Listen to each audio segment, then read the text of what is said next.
Weighing in on the Gulf crisis yet again, the US Secretary of State says some of the demands on Qatar are difficult to meet. Rex Tillerson is calling for dialogue. But can the US push the countries blockading Qatar to tone down their pressure? This is Inside Story.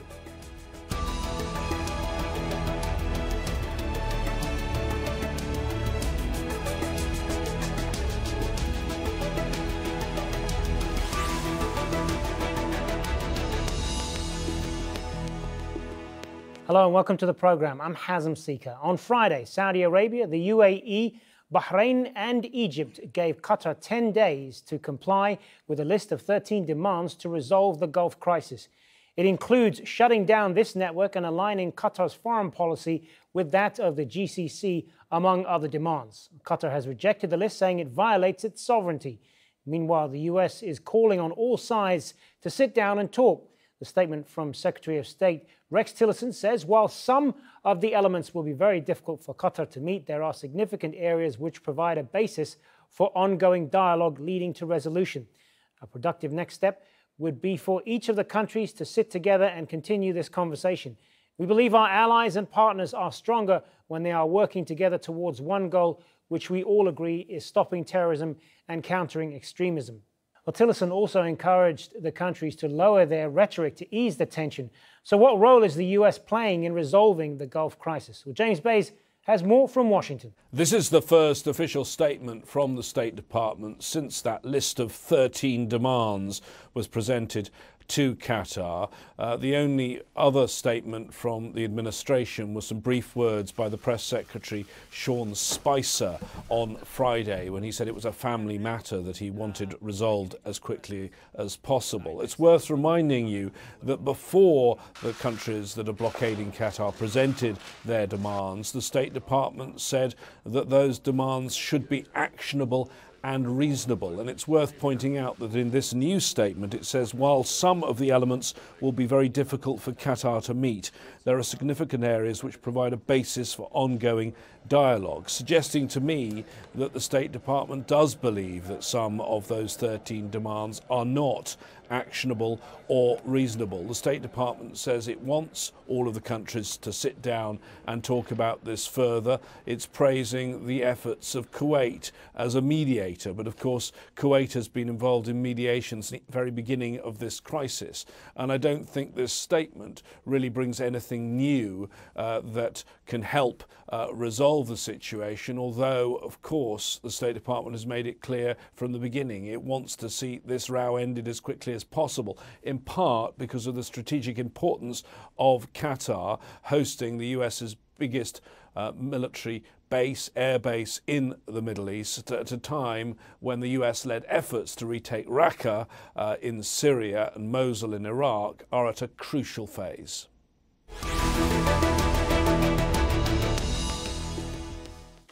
One of the GCC demands is that Qatar immediately shut down the Turkish military base, which is under construction, and halt military cooperation with Turkey inside Qatar. Turkish President Recep Tayyip Erdogan had this to say.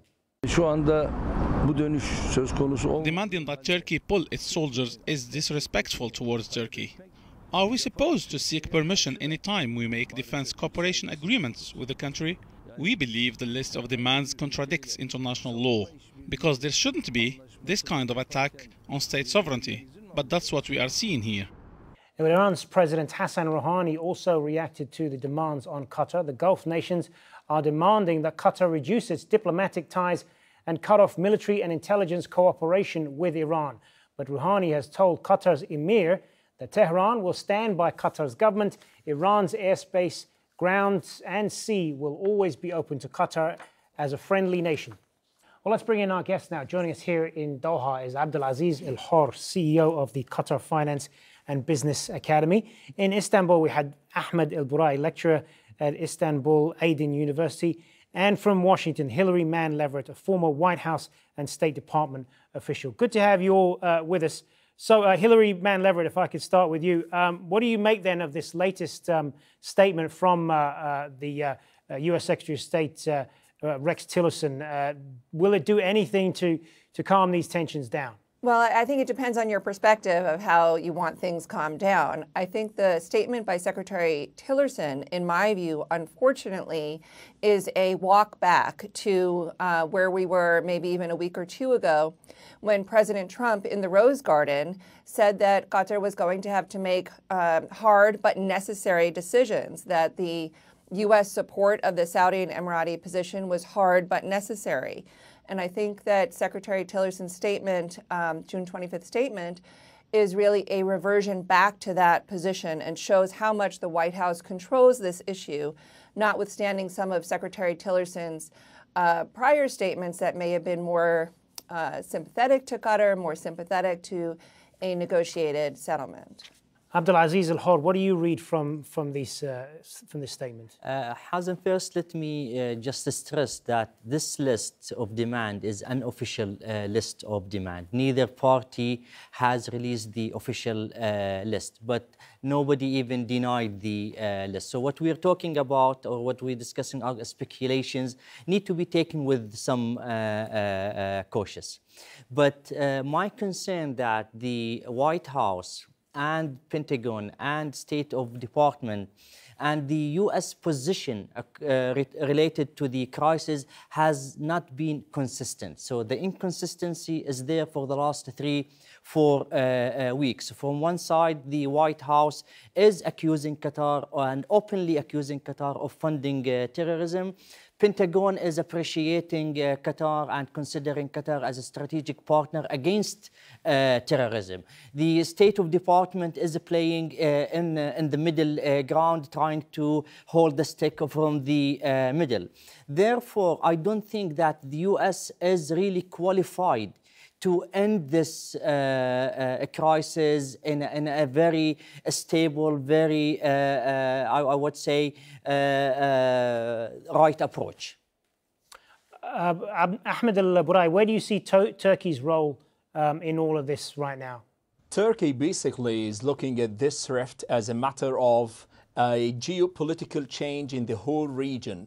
This comes, the rift that happens between the two states or the three states, Bahrain, the United Arab Emirates and Saudi from the one hand, and from the other hand Qatar, is coming through the agenda of these countries that they're trying to impose a different program for the whole region, which Turkey doesn't see consistent with the views of both Qatar from the one hand and Turkey from the other hand. The problem is that they're trying to forcibly impose this new agenda on both countries, disregarding the concerns and the independence or the sovereignty of these two states. Turkey doesn't see that the GCC is taking into account their concerns about a Kurdish statelet that is about to be allowed on the north of Syria. On the other hand, Qatar is seeing that they're completely disregarding Qatar's concerns about the whitewashing of Bashar al-Assad, bringing him back to the political arena as if he's done nothing, and the things are going to move smoothly regardless of the bloodshed, regardless of the carnage, the much carnage he committed against his own people. So they're trying to put more pressure on the country, on Qatar, and Turkey is not going to allow this happen. That was very clear with the checkmate move when Turkey decided immediately over one night to redeploy more soldiers and increase its existence in Qatar, sending clear messages not only for the GCC but also for the White House that we are not going to leave or to let you isolate and ostracize Qatar, because if this happened, the consequences and the ramifications are going to be seriously difficult for Turkey, not only to Qatar itself. Hillary Man Leverett, just to come back to what Abdulaziz Al-Horr was saying about the different statements that are coming out of the various departments in the United States. The State Department says one thing, the White House says something else. If the feeling is that Washington is not speaking with one voice on this, what implications is that going to have for this dispute going forward? I think, there is a tendency, I think, both in Washington and outside of the United States, to dismiss these kind of conflicting statements out of the Trump administration as some sort of incoherence and incompetence. But in reality, I think we should take it much more seriously. This was something that I think people underestimated then candidate Trump through the entire presidential campaign here and have underestimated him since he took the presidency. I think he has clearly stated that his strategy is to keep people on their toes, is to keep them guessing, that he has strong views, he has a clearly identified strategy in his own brain that can be affected by others' views and point of views, and he takes them seriously. For example, on the climate change treaty, even his own daughter was against the United States pulling out of the climate change treaty. Secretary of State Tillerson was against pulling out of the climate change treaty. And President Trump let people believe for a while that he was actually weighing their views and letting them basically make their best arguments. I think you see the same thing happening here. President Trump is letting his cabinet ministers and members of his family, like Jared Kushner, for example, make their best arguments. But I think at the end, he has his own strategy. And his strategy is what he has said, which is that Qatar needs to make fundamental changes, basically get on board with what President Trump sees as U.S. leadership in the Middle East, and give President Trump what he wants, which is a victory in what he sees, how he describes the war against terrorism and ISIS, which, for others of us who are more objective analysts and analysts of the Middle East, of geopolitics, this may not comport with our own views. It doesn't comport with my view personally, but I think it's a mistake to think that Trump does not have a strategy. His strategy is very much to show that the U.S. is back in charge in the Middle East with some strong partners like the Saudis and the Emiratis, and Qatar is going to be, should be, in his view, sacrificed for that greater goal of showing a victory of the U.S. standing tall with leaders in the Arab world. It's not something I agree with, but I think it is a real strategy coming out of the Trump White House. Abdulaziz, if what Hillary's saying there is right, then how should Qatar be looking at this? Does anything that Mr. Tillerson says really matter in all of this? Actually, my concern that if you look at the list of the 13 items, you see that most of them are really targeting the sovereignty of the country, actually limiting the sovereignty of the country and outsourcing the foreign policy of Qatar, how to deal with Turkey, how to deal with Iran, even in the terrorism. Who said that the blockade countries are the point of reference for terrorism? What is terrorism? Who is the terrorist groups? What is funding and what are the terrorist organization?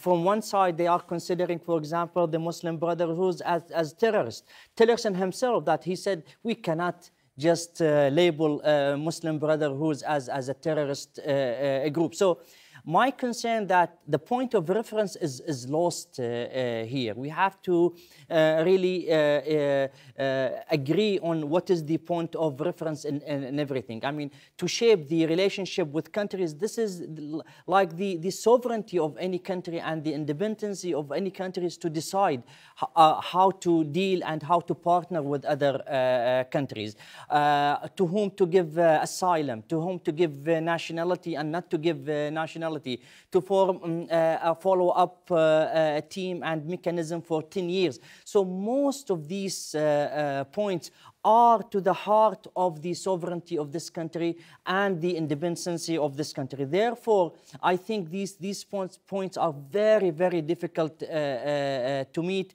although Qatar has said that we will review the list, we will think about it, and we will send the official reply to Kuwaitis who are mediating in the middle. Therefore, I'm not sure that what Tillerson is asking Qatar to do, what kind of sacrifice is Donald Trump is asking Qatar, or what kind of hard decision Qatar has to make, because there is a mix of messages here, mix of stories.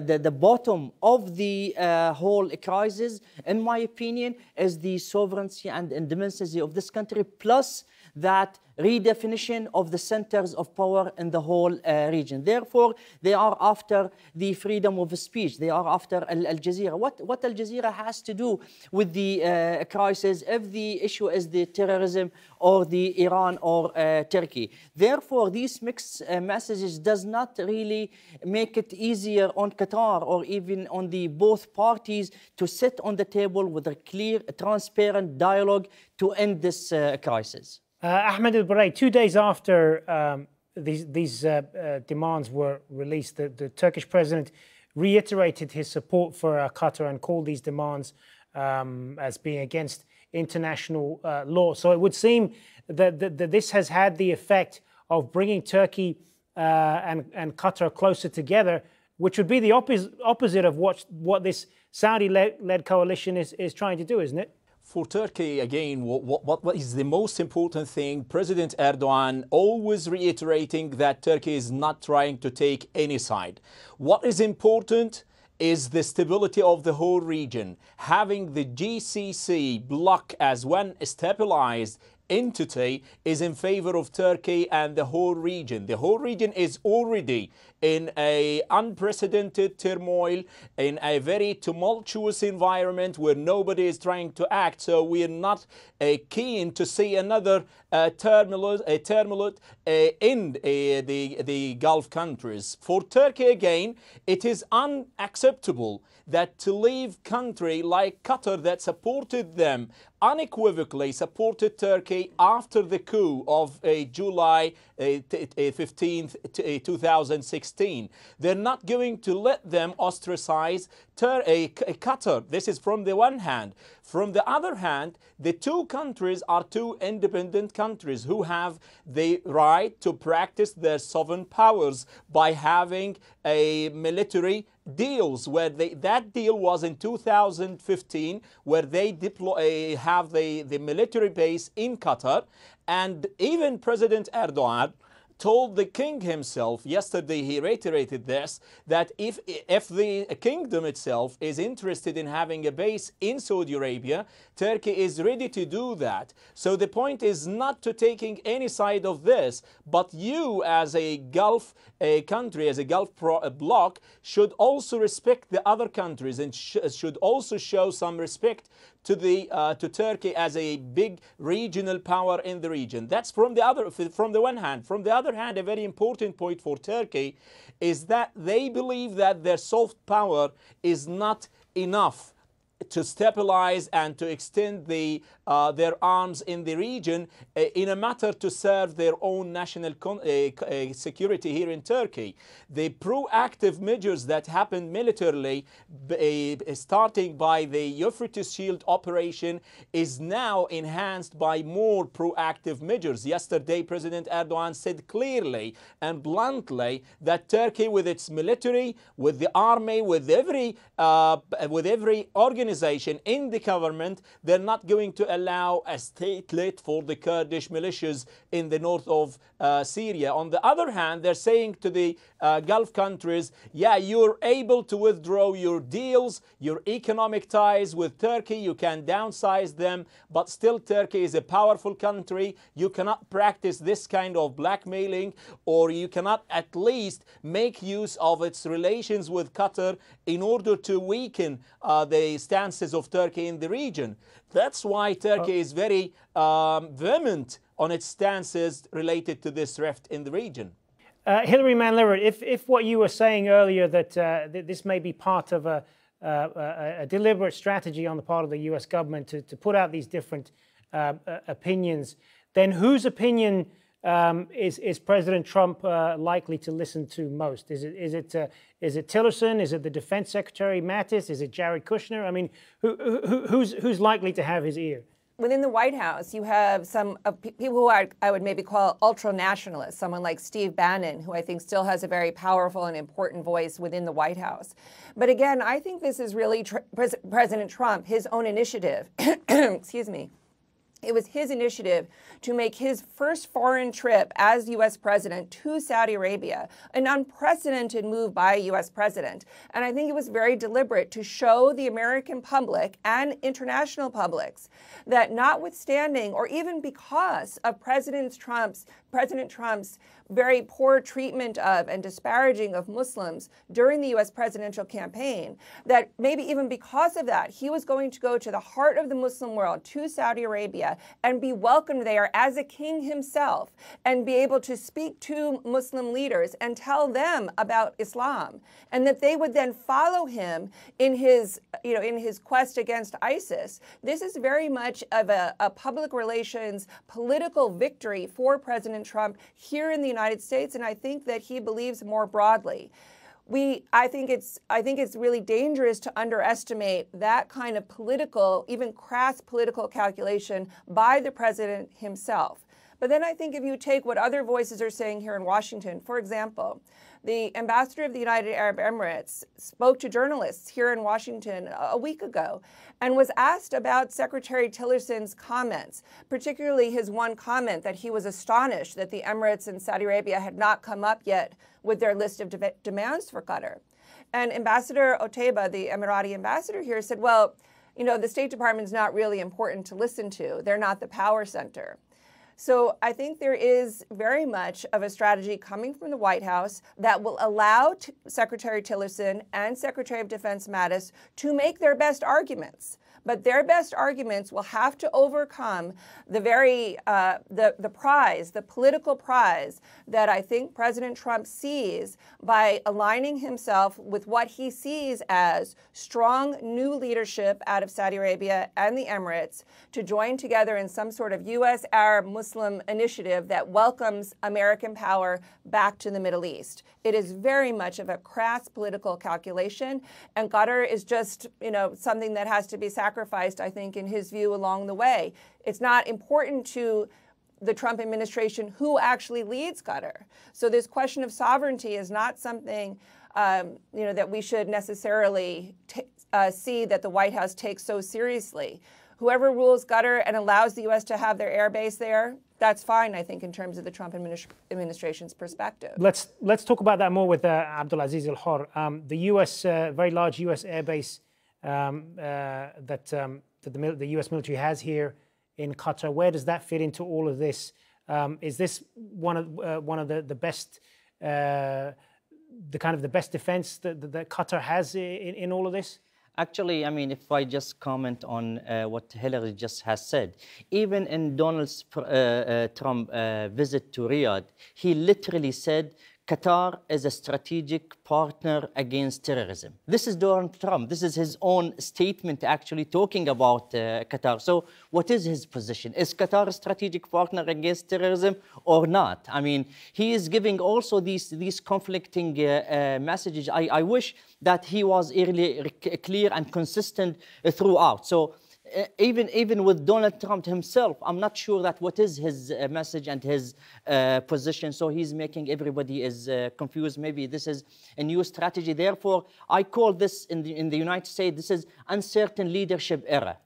So to jump in, he was then reminded that there is a U.S. airbase in Qatar, and there were some reports that said he didn't even know that. I will not be surprised if this is the case. Now, related to the U.S.-based